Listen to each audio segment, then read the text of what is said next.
ఎన్నికలకు ముందు మేనిఫెస్టోలు సందడి చేస్తూ ఉంటాయి. లాస్ట్ టైం 2019 ఎన్నికల ముందు కూడా పింఛన్లు ఒకరికొకరు పోటీగా పెంచడం మనం చూసాం. ఇప్పుడు కూడా అలాంటి పరిస్థితి కనిపించబోతుందా? జయహో బీసీ వేదికగా చంద్రబాబు నాయుడు గారు కొన్ని సంచలన ప్రకటనలు చేశారు.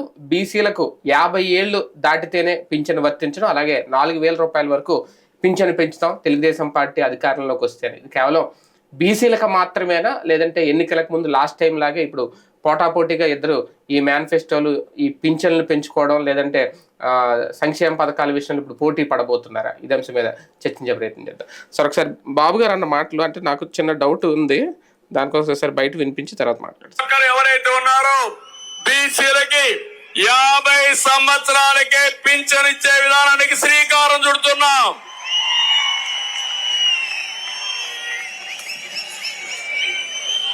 అందులో కూడా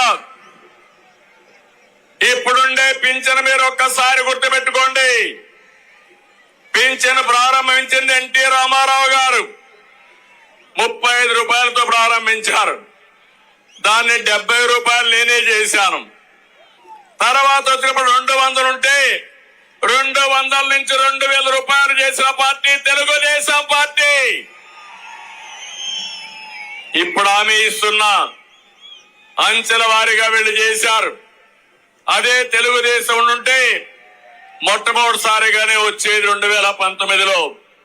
రేపు రాబోయే రోజుల్లో ఈ 3,000 పింఛన్ని 4,000 రూపాయలు ఇచ్చే బాధ్యత తెలుగుదేశం జనసేన తీసుకుంటాం. ఇదే సార్, ఫస్ట్ ఏమో ఈయన అన్నది స్టార్టింగ్ మీరు వింటే బీసీలకు 50 ఏళ్ళు దాటితే, అంటే బీసీల వరకే 50 ఏళ్ళు దాటిన వాళ్ళకి ఇస్తారా, మిగిలిన వాళ్ళకి ఎవరా? అదొకటి. తర్వాత కంటిన్యూస్గా ఆయన 4,000 మేము చేస్తాం, వాళ్ళు దశల వారీగా పెంచారు. అదే తెలుగుదేశం పార్టీ అయితే ఒకసారి ఏకదమ్గా పెంచేసింది, 2,000 ఇచ్చేసాం. అంటే ఏంటి, 4,000 ఇప్పుడు పెంచుతారని చెప్పారు ఈయన. 4,000 అందరికీ ఏకదం పెంచేస్తారా, లేదంటే అది కూడా బీసీలకు మాత్రమే పెంచుతారనుకోవాలా? బీసీ సభ కాబట్టి ఇవి కేవలం బీసీలకే హామీలు అనుకోవాలా?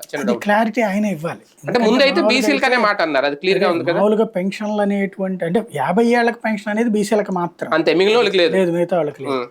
అది క్లియర్ గా చెప్పేసినట్టు. అంటే మిగతా వాళ్ళు ఎస్సీ ఎస్టీలు మైనార్టీలు వాళ్ళు ఏమని న్యాయం చేశారు, లేకపోతే ఓసీలో ఉన్న పేదలు అసలు పెన్షన్ అనేది ఎందుకు ఇస్తారు? అవును, గతి లేని వాళ్ళకి ఇస్తున్నాం, అవును, లేదా గత్యంతరం లేని వాళ్ళకి ఇస్తున్నాం. అందులో కులాలు ఏముంది ఇంకా? మరి అదే కులాల ప్రస్తావన, దాంట్లో కుల విభజన చేశారు చంద్రబాబు గారు. తద్వారా ఎస్సీ ఎస్టీలు అనర్హులు, మైనార్టీలు అనర్హులు, ఓసీలో ఉన్న పేదలు అనర్హులు. ఇక్కడ జగను కుల మతాలకి అతీతంగా అందరు పేదలకి ఇస్తున్నాడు. ఇప్పుడు ఓసీ అని ఎక్కడన్నా ఇవ్వడం మానేశాడా?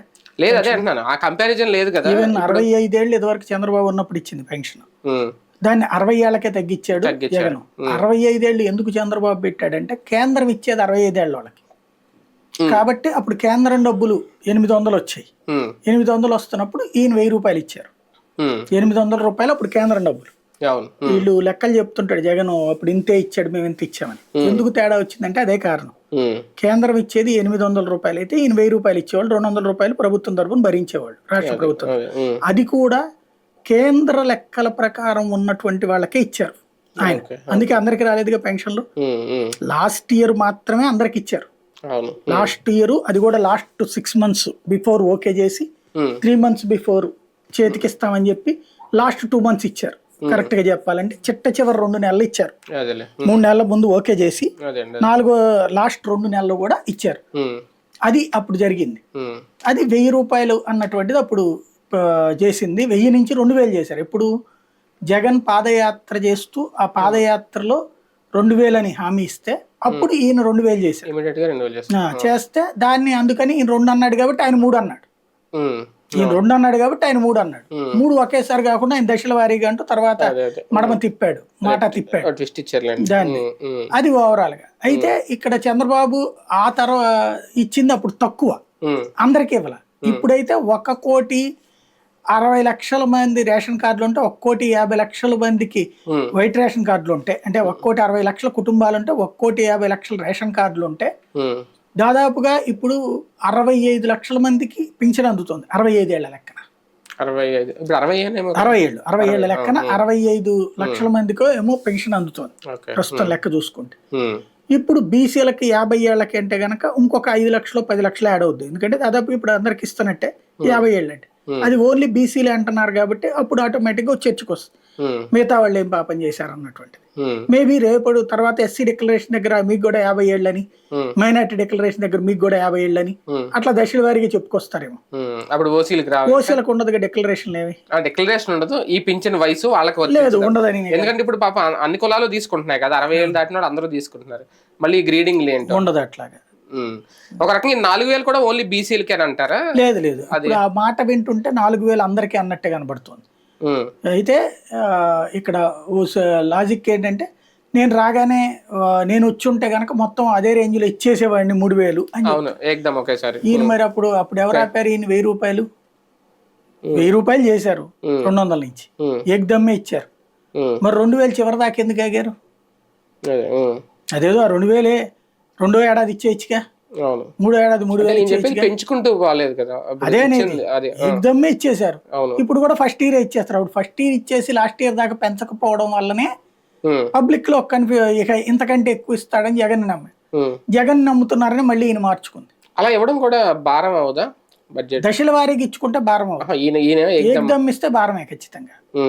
అంటే మొన్నటి వరకు ఇవే పింఛన్లు ఇవే పథకాలు ఇస్తే శ్రీలంక అవుతుంది అని అన్న ఆయన, ఇప్పుడు ఇంత భారీగా పెంచితే ఈయన చేస్తే అన్న అమెరికా అవుతుంది అనేది ఒక డౌట్. సాధారణంగా సింగపూర్ అవుతుంది, అమెరికా సింగపూర్లు. ఈయన ఏంటంటే చంద్రబాబు గారు ఏం చేసినా కూడా లోక కళ్యాణం కోసం చేస్తారు.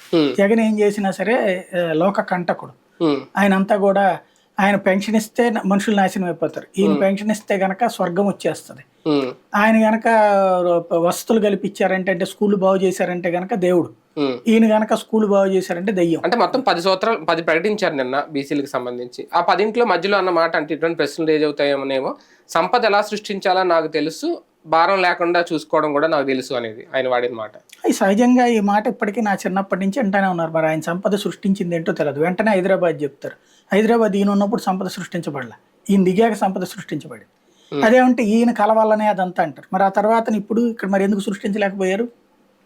ఇక్కడ ఈయన ఉన్నప్పుడు చేసేసారు, వచ్చేసేసినాయి. పోనీ ఇప్పుడు ఈయన వల్ల ఏమొచ్చినాయి ఆంధ్రాకి? బేసిక్ గా వచ్చింది నా వలన అని చెప్పుకోవడం అన్నట్టు. ఇప్పుడు మన పెద్దోళ్ళు సాధారణంగా కొంతమంది ఏదన్నా మనం గనక తప్పు చేసామనుకోండి, మేమైతే నా అంటూ వెటకారం చేస్తుంటారు. మేమైతే మా చిన్నతనంలో అట్ట సాధించామని చెప్పేసి. అట్లాగే ప్రతిదీ కూడా మేమైతే అద్భుతం సాధించామని చెప్తూ ఉంటారు. ఈయన 5 ఏళ్లలో ఏం సంపద సృష్టించారు? బేసిక్ గా ఈ సంపద సృష్టి అనేటువంటిది 2014 అట్లాగే నమ్మారు జనం. నా వల్లనే సంపద సృష్టించబడుతుందని నమ్మి ఓట్లేశారు. ఏం సృష్టించారు? అతి పెద్ద గుదిబండను తెచ్చి నెత్తిన పెట్టారు. వైట్ ఎలిఫెంట్ అమరావతి అనేదాన్ని. అమరావతి అనేటువంటిది ఒక గుదిబండం తెచ్చి నెత్తిన పెట్టారు. అందరి సంపద తీసుకెళ్లి దాంట్లో పోసి అక్కడ ఓ 10 మంది బ్రతకడానికి తగ్గట్టు ఏర్పాటు చేశారు. ఎవడు సంపద అని తిన్నయ్యలు అక్కడ. ఇంకా అక్కడ ఆయన సంపద సృష్టించింది ఏంటో అర్థం కాదు. కాకపోతే ఎవరో బాబు గారు మాకు అన్యాయం చేశారని బయటికి రావట్లేదు. అది ఎందుకు లేదు? ఇప్పుడు అసలు రియల్ ఎస్టేట్ వాళ్ళు అందరూ ఏంటి కాబట్టి బాబు అనరు, అదే అంటున్నారు, అన్యాయం అయిపోయాం అంటున్నారు. ఇప్పుడు అదే జగన్ చేసుంటే ఎలా ఉండేది రచ్చ? కాకపోతే అది బాగానే మేనేజ్ చేసుకున్నారేమో. బీసీలకు సంబంధించి ఆయన ఇచ్చిన దాంట్లో ఒకటి ఏంటంటే 2 పిల్లలు ఉంటే చట్టసభలు అదే స్థానిక ఎన్నికల్లో పోటీ చేయడానికి పనికిరారు. ఇప్పుడు ఎంతమంది ఉన్నా సరే పోటీ చేసే అవకాశం ఇస్తాం, అవసరమైతే ఆ చట్టాన్ని రద్దు చేస్తాం అనేది. ఇంతకుముందు అది టీడీపీ హయాంలోనే కదా వచ్చినట్టుంది. మామగారు చేసిన దాన్ని అల్లుడు గారు మారుస్తున్నారు. అదే అవును, కాలమాన పరిస్థితుల ప్రకారం ఆయన మారాల్సి వచ్చింది అనమాట. ఏంటంటే ఎన్టీ రామారావు టైంలో అప్పటికి మనకి దేశవ్యాప్తంగా ఒక స్కీమ్ బాగా ప్రచారంలోకి వచ్చింది అనమాట. అంతకుముందు 3 పిల్లలు వద్దు 2 పిల్లల ముద్దు అనేటువంటి నినాదం ఉండేది. దాన్ని 2 పిల్లలే ముద్దు 3 అసలే వద్దు అని నినాదం కిందకి మార్చారు. తర్వాత అక్కడ 2 కంటే అయినా కూడా జనం మనకు అప్పుడు కంట్రోల్ ఉండేది కాదు, ఉండేవాళ్ళు కాబట్టి అప్పటిదాకా ఉన్న జనాభా కాకుండా ఆ రోజు నుండి నెక్స్ట్ తరం ఎవరైనా సరే 2 కంటే ఎక్కువ కంటే గనక వాళ్ళకి స్థానిక సంస్థల ఎన్నికలు చేశారు. అది ఎన్టీ రామారావు తీసుకొచ్చిన చట్టం. ఇప్పుడు ఏంటంటే జనాభా సంఖ్య తగ్గిపోయింది. దక్షిణాది రాష్ట్రాల్లో ఇట్లాంటి పద్ధతులు పాటించడం వల్ల ఇక్కడ జనం తగ్గిపోయారు.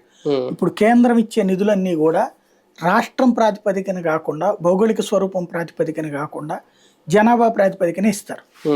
దక్షిణాది రాష్ట్రాల్లో జనాభా తగ్గిపోవడం వల్ల నిధుల షేరింగ్ తగ్గిపోయింది. ఉత్తరాది రాష్ట్రాల్లో జనాభా ఎక్కువ ఉండటం వల్ల నిధుల షేరింగ్ పెరిగింది. దానికి తోడు మన దగ్గర క్రమంగా ఇప్పుడు ఇద్దరూ లేరు, ఒకళ్ళకే పరిమితం అవుతున్నారు. అసలు పెళ్లి చేసుకోవడమే లేట్ అవుతుంది. ఆ లేట్ అవడం వల్ల పిల్లలు పుట్టట్లేదు. దీనివల్ల రకరకాల సమస్యలు వస్తాయి. దాన్ని దృష్టిలో పెట్టుకుని ఈ కొత్త కాన్సెప్ట్ తెర మీదకి తీసుకొచ్చారు అనమాట. దాని ప్రకారం అంటే ఇప్పుడు మనకి వృద్ధుల సంఖ్య పెరుగుతుంది. మనకు కూడా 2040-50 నాటికి, అంటే ఫస్ట్ అయితే చైనా పడిపోతుంది, యూరప్ దేశాలు దెబ్బతినబోతున్నాయి. జపాన్ లాంటి వృద్ధుల సంఖ్య పెరిగిపోయి 70-80% వృద్ధులే ఉండే పరిస్థితి అవుతుంది. మన దగ్గర ఆ పరిస్థితి 50కి వస్తుంది, 2050కి. కాబట్టి ఇప్పటి నుంచినే మళ్ళీ ఆ రిస్ట్రిక్షన్స్ తీసేయాలన్నటువంటి కాన్సెప్ట్ చర్చ ప్రారంభమైంది. అదే ఇప్పుడు చెప్తున్నటువంటిది. అంటే ఇది ఉపయోగకరమైన హామీనా? ఎందుకంటే నాకు ఎందుకు డౌట్ వచ్చిందంటే ఇప్పుడున్న జనరేషన్ లో ఇంకా మీ ఇద్దరు గురించి అంటున్నారు, అసలు ఒక్కళ్ళు చాలు అనుకుంటున్నారు ఇప్పుడు జనరేషన్. అదేదో రాజకీయ నాయకుడు చెప్పాడని వెళ్ళి కాదు, కానీ ఎవరి కాళ్ళు అలా మారిపోయారు. అలాగే మీరు అన్నట్టు వృద్ధుల సంఖ్య కూడా పెరగడానికి కారణం ఏంటంటే ఉమ్మడి ఫ్యామిలీలు అనేవి ఉండట్లేదు, ఇప్పుడు తగ్గిపోతున్నాయి ఎవరి దారాలు. ఇటువంటి హామీలు ఏదో నామ మాత్రమేనా? నిజంగా ఇప్పుడు ఏదో పిల్లల్ని పొలవమని ఎవరైతే కనేయట్లేదు కదా, ఎందుకు ఈ హామీ పెట్టారని ప్లానింగ్ ఏంటి? పెద్ద ఆయన కాబట్టి చెప్పచ్చు, తప్పేం లేదు. ఎందుకంటే ఒకటి, పిల్లల కోసం రిస్ట్రిక్ట్ చేసుకోకండి అని చెప్పడం. వాస్తవంగా ఇప్పటికి కూడా లేబర్ లో కంటూనే ఉన్నారు పిల్లల్ని, అక్కడ వాళ్ళని రిస్ట్రిక్ట్ చేసుకోవట్లా. అంటే మాకు రాజకీయ పోటీకి అనర్హులు అయిపోతామేమో, నిజంగా కండం మానేస్తారా, తగ్గిస్తారా? అంటే రాజకీయ నాయకులు కండం మానేశారు కదా. రాజకీయ నాయకులు అయితే రిస్ట్రిక్ట్ చేసుకున్నారు చాలా వరకు, రాజకీయాల్లోకి రావాలనుకున్న వాళ్ళు. ఇంకొకటి, అసలు అది రాజకీయ పర్పస్ అనే కంటే కూడా సమాజంలో మార్పు. ఆ విషయంలో చంద్రబాబు మంచి పనే చేస్తున్నారు. అంటే వాస్తవంగా ఏ నాయకుడు పట్టించుకోరు ఇట్లాంటివి, అంటే సామాజిక అంశాన్ని పట్టించుకోరు. సామాజిక కోణంలో మంచి కాన్సెప్ట్ అది, ప్రజల్లో ఒక అవేర్నెస్ క్రియేట్ చేయడం. ఇప్పుడు ఆయన అన్నాడు అంటే చర్చకు వస్తుంది కదా, ఎందుకనేది వాస్తవంగా భవిష్యత్ తరాలకు పెద్ద సమస్య కాబోతుంది. ఇప్పటికే మనం వృద్ధాశ్రమాల వైపుకి డే కేర్ సెంటర్ల వైపుకి వెళ్ళిపోతున్నటువంటి రోజులు. ఇక దాని నేపథ్యంలో ఆయన చెప్పినటువంటి సజెషన్ మంచిదే, ఆలోచన చర్చ తీసుకురావడానికి పనికొచ్చే అంశం. అధికార పార్టీకి ఏమైనా ఊహించని శాఖ ఈ పింఛన్ వయసు తగ్గించడం, పింఛన్ పెంచడం. ఎందుకంటే ఆల్రెడీ వాళ్ళు ప్రిపేర్డ్ గా ఉన్నారు, 4000 పెంచడానికి రేపో మాపో అనుకున్న టైంలో ముందుగా ఈయన ఏమన్నా ఒక జలక్ ఇచ్చాడా? ఇప్పుడు ఒకసారి వాళ్ళు తర్జన పడాల్సిన పరిస్థితి. ఖచ్చితంగా ముందుగా ఈయన అనౌన్స్ చేయడం వల్ల ఇప్పుడు అంతకంటే ఎక్కువ చేయాల్సి వస్తుంది, ఒత్తిడి వచ్చినట్టు అవుతుంది. అంతే కదా. కాకపోతే ఆయన అదే అంటాడా చూడాలి. ఎందుకంటే ఒకవేళ ఆయన 4000 అనుకుని ఉంటే దశల వారీగా చేస్తాడు జగన్ అయితే. ఈయన ఎగ్జామ్ ఇస్తానంటున్నాడు కాబట్టి అదొకటి ఉంటది కదా, ఆ కోణంలో నుంచి నడుస్తుంది. అంటే ఇది ఎంతవరకు వర్కౌట్ అది అనే సాధ్యాలు పరిశీలించాలని ఒక లెక్క ఏమన్నా రిలీజ్ చేస్తారు? మన బడ్జెట్ ఎంత ఉంది, ఇంత చేస్తే ఇంత భారం పడుతుంది, ఈ లెక్క ఏమన్నా వైసీపీ తీసుకొస్తారు? అట్లాంటివి చేసిందంటే కనుక వైసీపీకి అదో పెద్ద ఆత్మహత్య సదృశ్యం అవుతుంది. నాకు తెలిసి ఎవడో కూడా ఇవ్వలేను అని చెప్పడం వేరు, ఈ కారణాల వల్ల ఇవ్వలేను అని ఇంతకుముందు చంద్రబాబు చెప్పేవాడు. ఏది ఉచిత విద్యుత్ ఎట్టెట్ట చేస్తే ఎట్టెట్ట అని చెప్పేసి. ఉచిత విద్యుత్ ఇస్తానన్న రాజశేఖర రెడ్డిని గెలిపించారు, చంద్రబాబుని పక్కన పెట్టారు. మరి ఎట్ట ఇవ్వగలిగాడు రాజశేఖర రెడ్డి? ఇవ్వలేకపోవడం అనేది ఉండదు, ఏదైనా సరే ఏ పథకమైనా ఇవ్వచ్చు. సమస్య ఎక్కడ వస్తుందంటే దానికి ప్రయారిటీ ఇచ్చినప్పుడు మిగతా వదిలేయాలి. ఫర్ ఎగ్జాంపుల్ ఇన్ని సంక్షేమ పథకాలు ఇస్తున్నారు, దీనివల్ల మిగతా ప్రయారిటీస్ ఏం పోయినాయి? మౌలిక వస్తువుల కల్పన పోయింది. మౌలిక వస్తువులైనటువంటి గ్రామీణ ప్రాంతాల్లో రహదారుల నిర్మాణము, లేకపోతే డ్రైనేజ్ వ్యవస్థ డెవలప్ చేయడము, ఇట్లాంటివి చెయ్యాలంటే డబ్బులు కావాలి. మొత్తం ఫ్రీగా పనిచేస్తుంటే ఒక మున్సిపాలిటీకే దగ్గరగా ఏడాదికి ఈ పింఛన్లు ఈ రూపంలో చూస్తే మినిమం 500 నుంచి 1000 కోట్లు వెళ్ళిపోతుంది. మరి అంత డబ్బులు అట్లా ఇచ్చేసేయడమేగా వెళ్ళిపోతుంది. మరి ఇంకెక్కడి నుంచి డబ్బులు తెస్తారు? నోట్లే ముద్రించలేరు కదా. ఒకవేళ సంపద సృష్టి ఇలాంటి సొల్లి కబుర్లన్నీ బాగుంటాయి. ఇప్పుడు నేను వ్యాపారం పెట్టుకుంటే ₹1,00,000 వస్తే 1,00,000 ఆడికి ఇచ్చాను కదా, నా జిఎస్టీ డబ్బులే ఇస్తా. ఆ జిఎస్టీ డబ్బులు 18-28 అని ఇచ్చాం. ఆ 28లో కేంద్ర ప్రభుత్వం వాటా 14 తీసుకుని 14 వస్తుంది. అక్కడ నన్ను సవ్యంగా నడవనిస్తాను వ్యాపారం. నా వ్యాపారం ఎప్పుడు నడుస్తుంది? నీ చేతిలో డబ్బులు ఉంటాయి. నీ చేతిలో డబ్బులు లేకుండా నేను వ్యాపారం పెట్టుకుని ఏం చేసుకోవాలి? ఇప్పుడు ఒక యశోదావాడో ఒక స్టార్ వాడో ఇక్కడికి వచ్చి ఎందుకు పెట్టడు హాస్పిటల్? జనం దగ్గర డబ్బులు తక్కువ ఇక్కడ. అక్కడైతే కనుక ఒక 5 లక్షల రూపాయలు 10 లక్షల రూపాయల బిల్లు అంటే కనుక వచ్చిన వాళ్ళల్లో 30% మంది అసలు అడగకుండానే ఇస్తారు. మధ్య తరగతి కొద్దిగా తగ్గించమని అడిగిస్తారు. మిగతా 70లో 40 మంది, ఒక 30 మంది మా వల్ల కాదండి అంటారు. మళ్ళీ వాళ్ళకి కన్విన్స్ చేసి ఏదో సెట్ చేస్తారు. అక్కడ మాక్సిమం ఆ రేంజ్ లో డబ్బులు వస్తాయి. ఎప్పుడు 70-80% ఆక్యుపెన్సీ ఉంటుంది. మన దగ్గర ఇక్కడ ఉండదు, ఎందుకని మన దగ్గర అంత ఇది లేదుగా. సంపద అనేటువంటిది జనం దగ్గర. ఇప్పుడు జగన్ చేసినటువంటి జిఎస్టిపి గ్రోత్ జగన్ వచ్చాక భారీగా పెరిగింది. చంద్రబాబు ఉన్నప్పుడు పెరగల. అప్పుడు 5%, 6% ఉంది జిఎస్టిపి గ్రోత్. ఇప్పుడు 11%, 12% ఉంటుంది. ఎందుకని? అప్పుడు ఏ పథకాలు లేవు ప్రభుత్వం నుంచి. నేను సంపాదించుకున్న డబ్బులు ఖర్చు పెట్టేటప్పుడు నాకు చాలా ఆలోచన ఉంటుంది. నేను కష్టపడి సంపాదించిన డబ్బుని గబక్కని తీసుకెళ్లేసి వృధాగా ఆ పప్పు బెల్లాలాగా పంచగలనా? లేదు. పంచలేను. నాకు అదే గనక 500 1000 ఫ్రీగా వచ్చింది అనుకోండి, దాంట్లో 300 400 ఖర్చు పెట్టడానికి నేను పెద్ద ప్రాబ్లం ఫెయిల్ అయ్యాను. దానివల్ల ఏమైంది, చంద్రబాబు టైంలో కష్టపడే కష్టార్జితంలో నుంచి ఏమిస్తారు, అందువల్ల జిఎస్టిపి గ్రోత్ తక్కువ ఉంది. దాని వల్లనే అప్పుడు లోన్స్ తక్కువ వచ్చినాయి. ఆయన 2,500 కోట్ల అప్పు ఎందుకు చేసేటట్టు, లోన్స్ తక్కువ వచ్చినాయి కాబట్టి. ఎందుకు తక్కువ వచ్చినాయి అంటే జిఎస్డిపి గ్రోత్ లేదు కదా. ఎఫ్ఆర్బిఎం నిబంధనలు ఏంటి, టోటల్ జిఎస్డిపిలో 3% మాత్రమే అప్పు తీసుకోవాలి, అందువల్ల అట్లుంది. అదే ఇప్పుడు ఇతను ఉన్నప్పుడు జిఎస్డిపి గ్రోత్ ఏంటి పెరిగింది అంటే చేతికి డబ్బులు పథకాలు ఇస్తూ ఉన్నాడు కాబట్టి. ఇప్పుడు చిన్న ఎగ్జాంపుల్, మనం ఎక్కడికో వెళ్ళక్కల, కరోనా టైంలో ఎందుకు దేశం కానీ రాష్ట్రాలు కానీ స్తంభించిపోయినాయి, ఒక ఆంధ్రప్రదేశ్ జిఎస్డిపి ప్లస్ గ్రోత్ చూపించింది, +2. ఎందుకంటే ఆ టైంలో పథకాల పేరుతో డబ్బులు ఇచ్చాడు జగన్. డబ్బులు ఇవ్వడం వల్ల రొటేట్ అయింది. బట్ భారతదేశంలో ఏ రాష్ట్రం దగ్గర కూడా డబ్బులు లేవు, రొటేట్ చేయలే, అట్లా పంచలా. మోడీ ఇచ్చిన 500 రూపాయలే రొటేట్ అయింది. కాబట్టి చేతిలో డబ్బులు ఉన్నప్పుడు రొటేట్ అవుతాయి. అది చంద్రబాబు నాయుడు చేయలేకపోయాడు, జగన్ చేశాడు. ఈ దఫా చేస్తానంటున్నాడు బాబు, చూడాలి. ఉమ్మడి మేనిఫెస్టో అనుకోవాలా, ఆయన అన్నది జనసేన టీడీపీ కలిపి విడుదల చేస్తుంది అనేది ఆల్రెడీ ఫిక్స్ అయిపోయారు. అంటే మేనిఫెస్టో డిజైన్ చేసుకునే వచ్చారు ఇద్దరు కలిసి, ఇంకేమన్నా ఉంటుందా? ఇది మేనిఫెస్టో అని చెప్పట్లేదు, నన్ను BC declaration, Telugu Desam declaration Pawan Kalyan చేతుల మీదుగా రిలీజ్ చేశారు.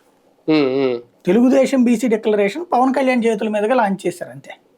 ఇందులో ఆయన ఇన్వాల్వ్మెంట్ ఏం లేదు కదా అసలు. ఇంతవరకు వీళ్ళిద్దరు కూర్చుని మేనిఫెస్టో ఏం ఫైనల్ చేశారు?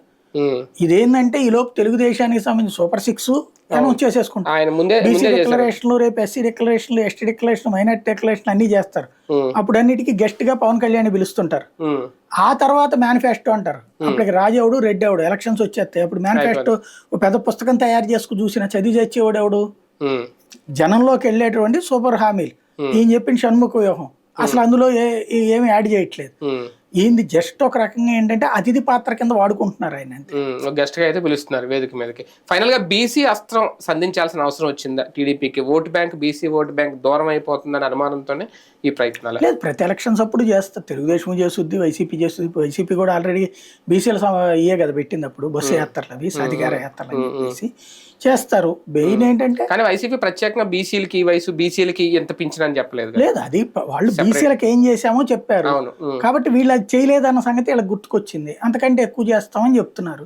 20 ఏళ్లలో ఎందుకు చేయలేదంటే నాకు అది నవ్వొచ్చింది. లోకేష్ చెప్పిన మాట ఏంటది, బీసీలు మా వాళ్ళే లక్షాధికారులు అని. మరి బీసీలు అందరూ లక్షాధికారులు అయితే ఇంకా బీసీ ఎందుకు అవుతాడు? బీసీ అంటేనే బ్యాక్వర్డ్ క్యాస్ట్, కులం ప్రాతిపదికన. అంటే ఏదో ఎస్సీ ఎస్టీల కంటే వాళ్ళు అవమానాలు అది పాలయ్యారు కాబట్టి వాళ్ళకి సంబంధించి రిజర్వేషన్. బీసీలకు ఏ ప్రాతిపదికన ఇచ్చారు? ఆర్థిక ప్రాతిపదికన కదా రిజర్వేషన్ ఇచ్చింది, అంతేగాని సామాజిక వెనుకబాటు ప్రాతిపదిక కాదు కదా. అంటే దూషణలు వీటి ప్రాతిపదిక కాదు కదా వీళ్ళకి ఇచ్చినటువంటిది, ఆర్థిక ప్రాతిపదికనే. ఓసీలతో పోల్చుకుంటే ఆర్థిక ప్రగతి వెనకబడి ఉంది, సామాజికంగా వెనకబడ్డారు ఆ కారణంగా అన్నాడు. మరి ఇంకా అప్పుడు ఎందుకు ఉన్నట్టు బేసిక్ గా? రైట్, చూద్దాం. మొత్తానికి జైహో బీసీ పేరుతో ఒక అస్త్రం అయితే సంధించారు చంద్రబాబు నాయుడు గారు, ఎదురు పవన్ కళ్యాణ్ గారు కలిసి. ఇది ఎంతవరకు మరి వర్కౌట్ అవుతుంది రేపొద్దున్న?